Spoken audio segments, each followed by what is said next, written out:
Corinne Cooper m'a entendu parler sur France Inter et elle a entendu des choses sur les oiseaux migrateurs qu'elle a trouvées absolument incroyables et elle s'est même dit mais c'est encore plus incroyable que ce que le scénariste Antoine Barraud a pu écrire. Bon alors, si l'étoile polaire est de ce côté, l'étoile du berger devrait être par là, en face de la constellation du n'importe quoi, je sais pas du tout ce que je raconte. Il faut savoir que dans le film, il y a énormément de petites choses qui sont réelles. Il vous faut prendre des forces, les enfants, avant de partir pour ce long voyage. Pour une fois, vous avez la permission de manger tout ce que vous voulez. Les oiseaux se gavent avant de partir en migration pour constituer leur réserve énergétique. Ils migrent en se fiant aux étoiles. Et certains d'entre eux apprennent la carte des étoiles à partir du moment où ils sont dans leur nid. Ça, c'est vrai. Lison, tu veux bien accrocher la carte d'astronomie? Oui, mademoiselle. Quelle planète se trouve à l'est de Saturne?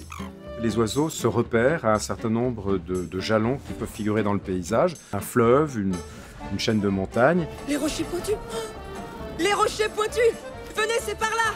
Et puis on s'est rendu compte aussi qu'ils avaient appris à se repérer sur des jalons qui ont été créés par l'homme, comme des autoroutes qui sont éclairées la nuit, des villes également. Ça fait une espèce de carte lumineuse. Ces repères créés par l'homme aident les oiseaux migrateurs à se déplacer.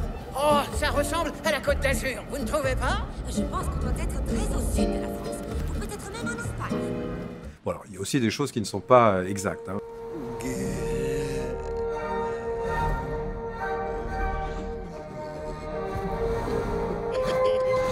Je vous l'avais dit ou je vous l'avais pas dit, hein? Respirez-moi ça. Que du bonheur. C'est grisant, non?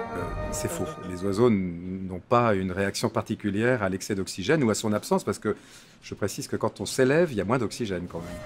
On devrait prendre la même route que l'année dernière. Elle est dans la direction opposée, je vous signale. Pour tomber nez à nez avec les oiseaux de fer? Ah, parce que vous voulez dire que ça existe vraiment, les oiseaux de fer?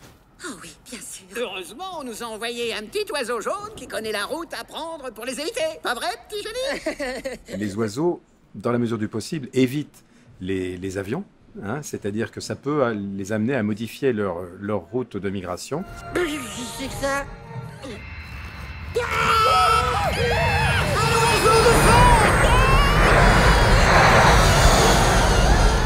On a vraiment travaillé à partir de mes indications, c'est-à-dire disposer les plumes sur les ailes, comment est la queue, comment l'aile s'attache-t-elle au corps. Je me souviens que ça a posé des problèmes techniques que moi je ne soupçonnais pas en tant qu'ornithologue, mais qui pour ceux qu'on appelle les sculpteurs pouvaient vraiment poser des problèmes. Alors quelle direction on doit prendre?